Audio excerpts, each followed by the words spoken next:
माननीय मुख्यमंत्री महोदय का जो विचार है और उनकी सोच है वो ये है कि हमारे प्रदेश के हर अंतिम कोने में छोर पर रहने वाला व्यक्ति, वहाँ की पंचायतें, वहाँ की क्या समस्याएं हैं उसको वो खुद जाकर देखें।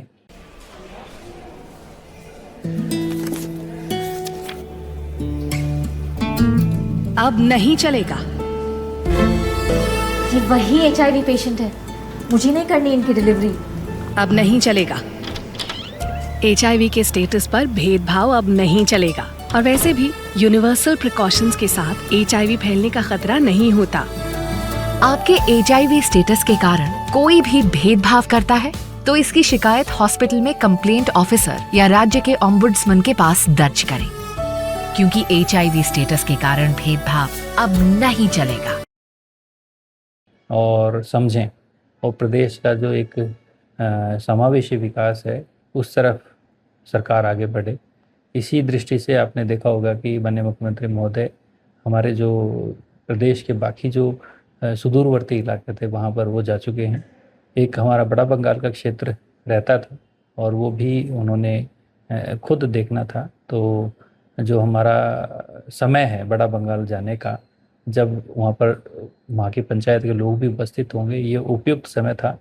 अगर मौसम अलाउ करेगा तो माननीय मुख्यमंत्री महोदय वहाँ पर जाएंगे, वहाँ के लोगों से वार्तालाप भी करेंगे। वहाँ पर पिछले साल जो डिजास्टर हुआ, वो डिजास्टर से क्या क्या नुकसान हुआ उसको भी देखेंगे और लोगों की समस्याएं सुनते हुए उस क्षेत्र के लिए क्या किया जा सकता है उस दिशा में भी आगे कदम बढ़ाए जाए। सर, जानकारी ये है कि उनका एक नाइट होल्ड है वहाँ पर बड़ा बंगाल में, और उनके साथ और कौन कौन अधिकारी आ रहे हैं सर? माननीय मुख्यमंत्री जी का जब दौरा होता है तो जो भी विभाग रिक्वायर्ड है वो सभी विभागों की जिम्मेदारी होती है कि वो माननीय मुख्यमंत्री को वहाँ पर पर्सनली जाकर मौके पर ब्रीफ करें। तो उसी हिसाब से जो विभागों की टीम्स हैं वो रवाना हो चुकी हैं और वो लोग बड़ा बंगाल पहुँच जाएंगे। और जब माननीय मुख्यमंत्री वहाँ पर लैंड करेंगे तो कोई भी वहाँ पर इशू उठेगा, मुद्दा उठेगा तो विभाग उसका जवाब भी देने के लिए वहाँ पर तैयार रहेगा। और क्योंकि माननीय मुख्यमंत्री वहाँ पर आराम से एक रात के लिए वहाँ पर रुक भी रहे हैं तो एक अच्छा इंटरेक्शन वहाँ के लोगों से होगा। और मैं समझता हूँ कि उस क्षेत्र के लोगों के लिए और पूरे ज़िले के लिए एक ये अच्छी बात है कि सरकार का शीर्ष नेतृत्व बड़ा बंगाल का दौरा कर रहा है और ज़रूर कुछ ना कुछ उसका लाभ वहाँ के स्थानीय वासियों को मिलेगा और ज़िले को मिलेगा। माननीय मुख्यमंत्री महोदय का जो विचार है और उनकी सोच है वो ये है कि हमारे प्रदेश के हर अंतिम कोने में छोर पर रहने वाला व्यक्ति, वहाँ की पंचायतें, वहाँ की क्या समस्याएं हैं उसको वो खुद जाकर देखें और समझें और प्रदेश का जो एक समावेशी विकास है उस तरफ सरकार आगे बढ़े। इसी दृष्टि से आपने देखा होगा कि माननीय मुख्यमंत्री महोदय हमारे जो प्रदेश के बाकी जो सुदूरवर्ती इलाके थे वहाँ पर वो जा चुके हैं। एक हमारा बड़ा बंगाल का क्षेत्र रहता था और वो भी उन्होंने खुद देखना था। तो जो हमारा समय है बड़ा बंगाल जाने का, जब वहाँ पर वहाँ की पंचायत के लोग भी उपस्थित होंगे, ये उपयुक्त समय था।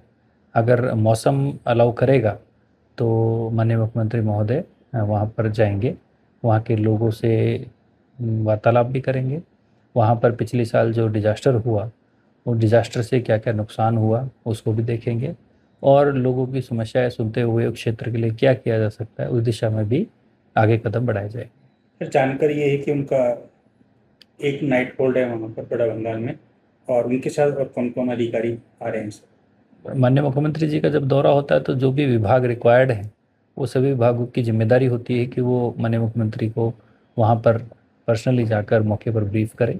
तो उसी हिसाब से जो विभागों की टीम्स हैं वो रवाना हो चुकी हैं और वो लोग बड़ा बंगाल पहुँच जाएंगे। और जब माननीय मुख्यमंत्री वहाँ पर लैंड करेंगे तो कोई भी वहाँ पर इशू उठेगा, मुद्दा उठेगा तो विभाग उसका जवाब भी देने के लिए वहाँ पर तैयार रहेगा। और क्योंकि माननीय मुख्यमंत्री वहाँ पर आराम से एक रात के लिए वहाँ पर रुक भी रहे हैं तो एक अच्छा इंटरेक्शन वहाँ के लोगों से होगा। और मैं समझता हूँ कि उस क्षेत्र के लोगों के लिए और पूरे ज़िले के लिए एक ये अच्छी बात है कि सरकार का शीर्ष नेतृत्व बड़ा बंगाल का दौरा कर रहा है और ज़रूर कुछ ना कुछ उसका लाभ वहाँ के स्थानीय वासियों को मिलेगा और ज़िले को भी मिलेगा।